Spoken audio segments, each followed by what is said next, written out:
Let's talk. John Brown. The other Führer, Muck-Lamberty and Adolf Hitler, a road not taken in Weimar, Germany. In 1920, a new political movement was born. It's led by a charismatic ex-serviceman whose aim is to create a national community in the war-devastated country. His followers call him Führer, but it's not Adolf Hitler. His name is Friedrich Lamberty, better known as Muck. What happens next is the subject of this fascinating new book by Josh Brooman, and I'm delighted to say that Josh joins me on the line now. Josh, good morning to you, sir. Good morning. I am now, as the listeners are probably shaking their heads and go, here we go again, but I am the worst sort of creature, an armchair historian with a particular interest in Germany on the run-up to 1939, because I think it's always a demonstration of how it's fascinating to see how such a cultured intellectual powerhouse gets it all so badly wrong. And I kind of think I know it all because, hey, it's me, and I have never heard of Muck-Lamberty, so I am absolutely enthralled. Josh, just explain a little bit about who you are and why you are so imminently well positioned to write this tome. Well, I am a writer and a playwright. I spent a lot of my time producing plays for schools in the UK. And one of the plays, which has been running now for 30 years, we do it every year, is called Hitler on Trial. And it covers the history of Germany from about 1919 through to the end of the Second World War. I'm always on the lookout for new material to keep the show fresh every year. We perform it every year in the spring. And I was trying to find new material for the show when I was thinning out my bookshelves in preparation for a house move. And I came across this book. It had been sitting. There we are. Ladies and gentlemen, it's a tome. It's brown. It's sort of, if you're a bibliophile like myself, it is a sort of thing you think, oh, I've forgotten I had that one, and then you try and move house and you find yourself sitting there 3 days later skimming through the book. But anyway, off. Yeah. So it had been sitting on my bookshelves for 50 years since my dad died. I'd inherited it from my dad. And before putting it into the recycling bin, I thought I'd better just have a quick flick through. And as I flicked through and the pages still smelled of my dad's cigarette smoke, I saw that it was about Germany in the first 30 years of the 20th century. And there was a lot of really interesting material that I'd never come across. And in particular, there was this name of Muck-Lamberty that kept cropping up. And so I started doing some research. And before I knew it, I'd been drawn down all sorts of rabbit holes, delving into German archives. And I found that there's very little that's known about him. There are very few history books that mention him. He seems to have disappeared between the floorboards of history. Yeah. So my book is an attempt to get him out from under the floorboards and reinstate him. Now, a name like Muck-Lamberty, he's not one of the, I don't know, the von Schoenberg of Muck-Lamberty. So where does he get his name from? Is he Irish? Is he? I mean, that sounds a very strange name. He was German, and he was born as Friedrich Lamberty. He was quite a small man, and he had quite a large head.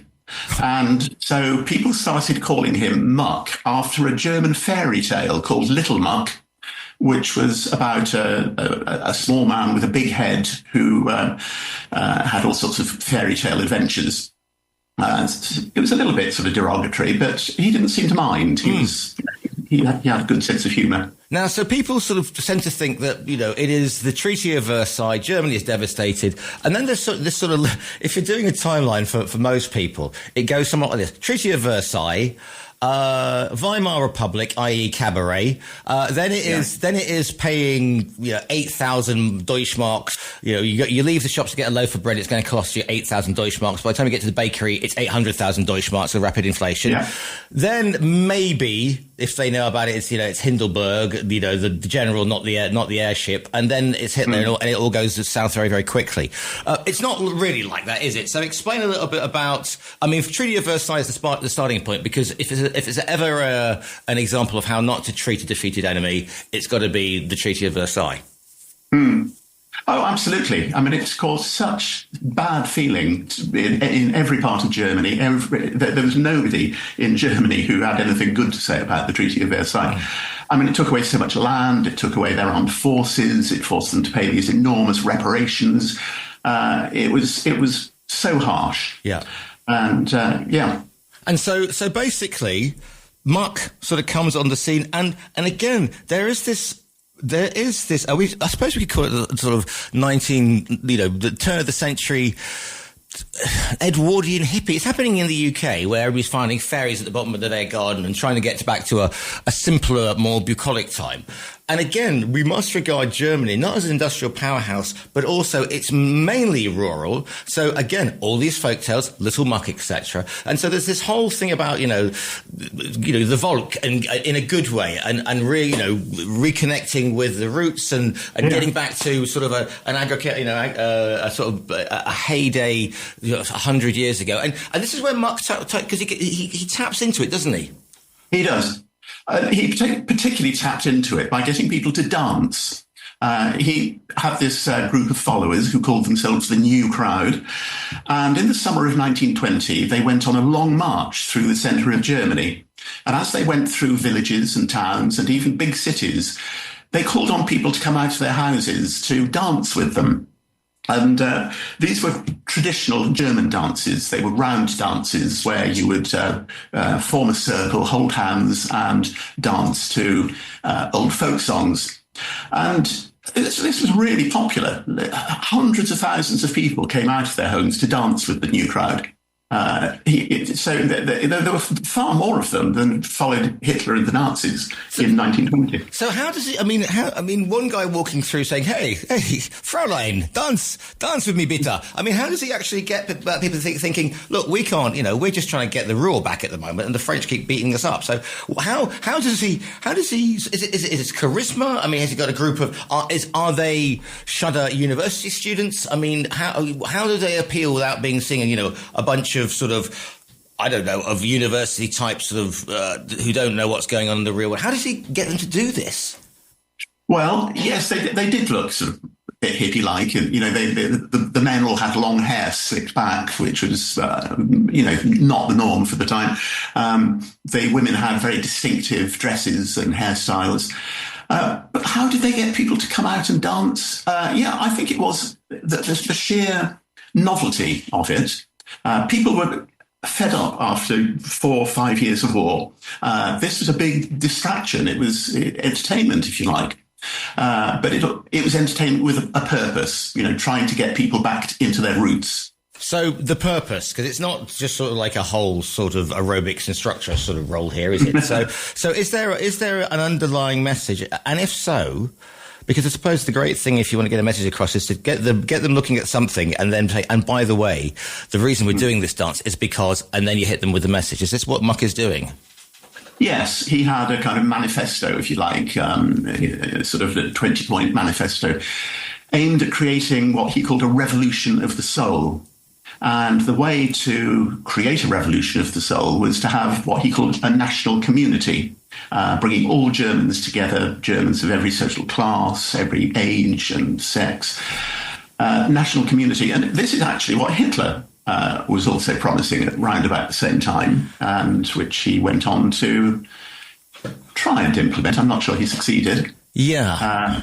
National community. That's what it was all about. And presumably this is national community, because let's draw some stark parallels then between this, because this is about national community of, presumably it is everybody in all together. It's because again, after Versailles, we tend to think you've got the Bolsheviks, because let's remember Germany is the birthplace of Marx, etc. But you've got the Bolshevik stroke communists. You've got the far right who will National Socialists who will become the Nazi Party, etc. So how is this sort of, hey, we're all together, man? Because he's not sort of part of he's not street fighting with the Nazis or the Bolsheviks, is he? No. Absolutely not. They were, I'm not sure you would call them pacifists, and they had mostly actually fought during the First World War. Yeah. Muck himself was a sailor. He had spent 4 years on the island of Helgoland. Others had been in the army, fought on the Western Front. Lots of their friends had died. So they knew how to fight. But they were not the same kind of people as the Nazi brown shirts who were into violence from the start. Violence was the only thing that the brown shirts knew. So, yeah. So where's this movement sort of taking off? Where is it sort of centre? I mean, I'm imagining that it might be quite sort of, I was going to say, anywhere with strong folk traditions. All of Germany's got strong folk traditions, of course, and Germany's a relatively new nation, let us not forget. Because Germany, it's the Holy Roman Empire, isn't it, and all that, and power. Absolutely, yeah. So where is it taking off? I would kind of imagine it's not taking off sort of in industrial areas, or am I completely wrong about this? No. It started off in the countryside. It started in a little town called Kronach, which is just north of Bavaria, about 200 miles north of Munich. And from there, they wended their way through countryside and forest land. And then they started to get into more densely populated areas. They went along the Germa Valley in the province of Thuringia.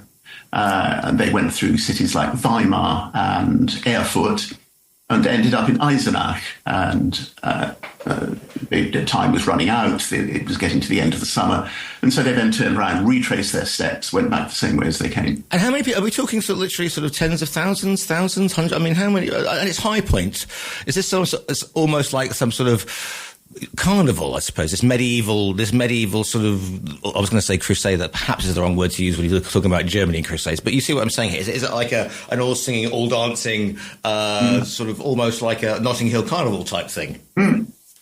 Oh, yes. And there was one city that they went to, Erfurt. It's the capital of Thuringia.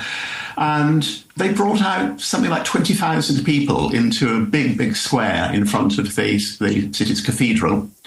And Muck, climbed up these steps above the square, the city square where these 20,000 people were, and he gave a kind of speech. He must have had a really loud voice because there's no microphone or anything like that.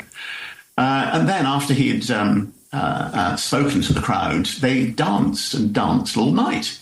And you got these sort of eyewitness accounts of just ordinary people, sort of red in the face, pouring with sweat, dancing and dancing and dancing. Now, one of the things I'm going to draw a parallel here, because they call him Führer, which is leader, presumably, before we get Adolf coming on the scene, and now you can't, anybody calls himself Führer, we know what to talk about. But it's an old term. It is like, you are almost like father, our Lord, that sort of thing, isn't it? For Führer at this point. Absolutely. It combines all sorts of ideas. It's not just the leader, the Führer is a guide, an inspiration, somebody who embodies all sorts of good qualities. And the link I'm going to sing here, because the Führer who we will come to despise is a great public speaker, and Muck is obviously a great public speaker. And in an age before radio as well, this is the way that you get a crowd going. You have to be, in the hustings in the UK as well, you have to be a good stand-up speaker, able to capture and enthrall an audience. Yes, I mean, Hitler was a good speaker, but arguably, I think Muck was better, because Hitler never spoke without a script. He looked as if he was speaking off the cuff, but he always had a script just to his right on a table or a lectern. Muck, though, he spoke from the heart. He didn't have any kind of script. And presumably, because he's speaking from the heart and he's got this message which is very positive about us getting together, it's a much more controlled, whereas Hitler starts, at a low point, and by the time he's finished, I mean, he's gone into complete meltdown, there's spit flying from the corner of his mouth, Absolutely, it's gone completely Wagner, basically. Yes. So far, so good. How come then that we never hear? Since 1920, he's got, 20,000 people dancing in the streets. It is a different message. Obviously, it is, it's one of the, counterfactual history. It's one of the what ifs. But what happens and how come it's just, Muck and 20,000 people disappear from the scene of history? Because I've never heard of this guy. Well, yes, the problem was that at the end of this long march, at the end of the summer of 1920, they all retreated into a castle in the countryside to spend the winter there. And during that, at one point during that winter, a young woman, Kate Cool, denounced Muck to the local authorities who ran the castle for running what she called a harem economy. She accused him of having had affairs with a number of the women in the new crowd. And yes, it turned out that he had promised this woman, Kate Cool, that he would marry her. But at the same time, he had several other women. He was having affairs with several other women. And in the past, in previous years, he had got various women pregnant. And he couldn't find a way of explaining himself to the local authorities who came to the castle to interrogate him. He just couldn't offer a defence. And so the local authority expelled him and all his followers from the castle, and they just disappeared like that. So it's the old new movement, new crowd, everybody's together, and by the way, let's share everything, and including sort of the girls as well. Basically, it's the old story, Josh. It is, yeah. I mean, he convinced women that as Führer, he had sort of, I suppose, godlike powers. That if they had his babies, that they would be sort of Christ-like figures. They wouldn't grow up as little Christ. How old was he at this point, by the way? Because, I mean, when we tend to hear this, we tend to think of, like, sort of elderly gentlemen. You know, we've had several of these, if you like, because you're getting on. I'm not saying that the new crowd were a cult, but in cults, obviously, you get the Svengalis, and they tend to be gentlemen of advanced ages, and you think, how old was Muck at this point? Because he was 29 years old. Yeah, and he's a handsome fellow. I mean, looking at a picture now, he's he's not sort of he doesn't look like he's fallen out of the Black Forest, is he? Yeah, but particularly in profile, he's a handsome man. When you see him full face, he's slightly less attractive, but on the whole, he was quite a catch. So, what happens? Does he then? Do we just lose him in the midst of time, as they say, Josh? I mean, he went off to a city not far away from the castle called Naumburg, and there he set up a workshop making objects from wood. Wood turning at the time was very fashionable. Yep. And so this workshop, where he employed quite a number of people, made toys for children, all sorts of kitchen items, and it expanded into a big business in the 1920s, even into the 30s. Did he have what happens to him in the end? Do we know? Or is it, because obviously in the 30s we get the Great Depression. He must have looked on as he saw the Weimar Republic crumble and fall. And then, as I said before, we know what happens in the 30s and it all goes. Well, he started to flirt a little bit with the Nazis, trying to find a way of working with them to create this national community. He never gave up that idea. Yeah. He never joined the Nazi Party, but he did make approaches to various local leaders. During the Second World War, he had a hard time, like everybody did. But at the very end of the Second World War, he had a big stroke of luck in that right next door to his workshop was a big weapons dump that the German army left behind as they retreated. Right. And so he and his fellow workers took all the, shell cases, boxes and that sort of thing and repurposed them into household items and prams and farm equipment, that sort of thing. And so within a couple of years of the Second World War ending, he had built up a new business again.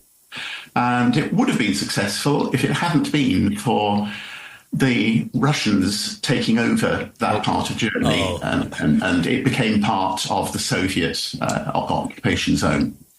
And they were very suspicious of him. And he eventually, in 1949, he fled from that city of Naumburg and went to West Germany, tried to set up another business, but never succeeded. And he then spent the rest of his life doing things. Well, for example, he was host to quite a number of hippies in the 1950s. He let them use his house and so on. he campaigned for he banned the bomb, just disarmament, international peace, that kind of thing. He was a hippie, really. Yeah, before it's interesting that he survived, because I'm just thinking, because of the, when Germany slips into its madness, okay, he makes his approaches because they're all tapping into that whole sort of the reimagined folk history, hence Valkyrie, etc., and all that bogus Norse and ruin thing as they're desperately trying to. But at the same time, any movement that is promoting is as unstructured as the new crowd were. It's a wonder that A, he doesn't get snuffed out by one of the Nazis. B, he's living next to a weapons dump, Josh. I mean, one mistimed Nazi official, boom. 2, one Allied bombing raid thing, and then 3, he gets through the Soviets coming. He's got enough presence of mind to get out of Dodge, as the saying goes. Yeah, you're a very lucky man. So by the end of his life, he had this big family, lots of children by various different women. And when he died in 1989, 2 of his sons lowered him into the grave, or tried to lower him into the grave. But the grave had been dug that little bit too short. They couldn't get the coffin in. They had to sort of jump down, excavate a bit more earth. And as one of his grandsons said, it was the same as in his whole life. He didn't really fit. Oh, that's very, very good. Where did you get? So, how did you find out more about this guy? Presumably, he's not in the archives in Freiburg. So where did you where was the paper trail, and where did this book lead you then? Right. Well, most of the information has come from the archives of the German youth movement. It's online. It's a colossal amount of information, lots and lots of pictures. There's also an archive in the city of Naumburg, which is online. I use that a lot. Those are the main sources of information. Then a lot of secondary sources, mostly in German, because there's very, very little in English that's been written about him. I can see this now. So what are you hoping that people, apart from... I knew a little bit about sort of the folk movement with a small v, if you like, in Germany. This is again saying that it isn't like that timeline as I described at the beginning of the interview. It's not Versailles, cabaret, and then Nazism, isn't it? It's showing that there were so many multifacets. Is that what you're hoping that people will discover, Josh? Yes. Well, I think one of the main things that I'd like to come out of it is a new light on anti-Semitism, the way in which Germany just fell to anti-Semitism in the 20s and the 30s. Right. And the new crowd, well, they weren't anti-Semites in the way that the Nazis were, but there was a strong anti-Semitic current in their thinking. And I think this helps us to understand why it became so prevalent in Nazi Germany. Because you're tapping into, and you've just pushed another one of my buttons there, Josh, because I mentioned Holy Roman Empire and Crusades. But, when Barbarossa goes off to go onto the Third Crusade, obviously, if you're like your Richard the Lionheart, that's the one. He never gets there because he drowns in a crossing a river. However, on the way down there, because they were supposed to sort of meet together, his German quote Palatine forces, they just have pogroms, in Jewish communities on the way down. They just basically because they're going, we're fighting for Christ. Let's get rid of some unbelievers on the way down. So there is a rich history of that, unfortunately, isn't there, Josh? Absolutely. Yes.